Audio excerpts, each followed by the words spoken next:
Yes, I'm a nice person. But if you cross the line too many times, things can change very quickly.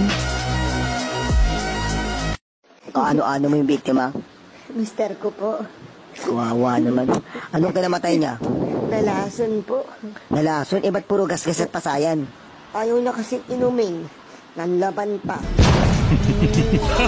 Hindi ako inggitera.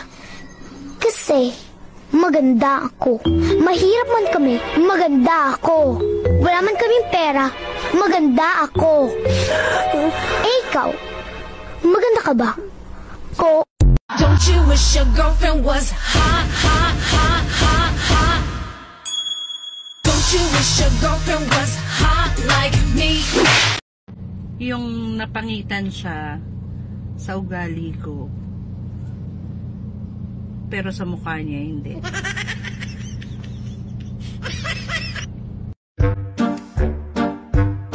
Be, nabasa mo yung post ni Mildred? Hindi. Anong meron? Nabubulok na daw siya sa bahay nila. Ha? Paano siya mabubulok? Plastic yun. I've had many problems in life, but I'm still here. I'm still fighting every day. I may feel tired, but I won't stop. I've made it this far for a reason. I believe that better days will come. As long as I don't give up, I trust that every hard day is teaching me something. I choose to stay strong even when it's tough. One day, all this pain will turn into power. Bilisan natin, marami pa akong interviewin. Anong ina-applyan mo? Cashier po. Magaling ka sa math? Medyo po. Nagbayad yung customer worth 497 pesos. 500 yung pera niya, anong sukle? Candy? You're hired. Naniniwala ka ba na hindi cheater ang mga gwapo? Ha? Yung pangit nga, nanuloko? Gwapo pa kaya?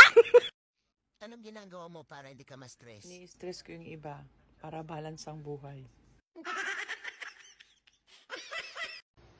Whenever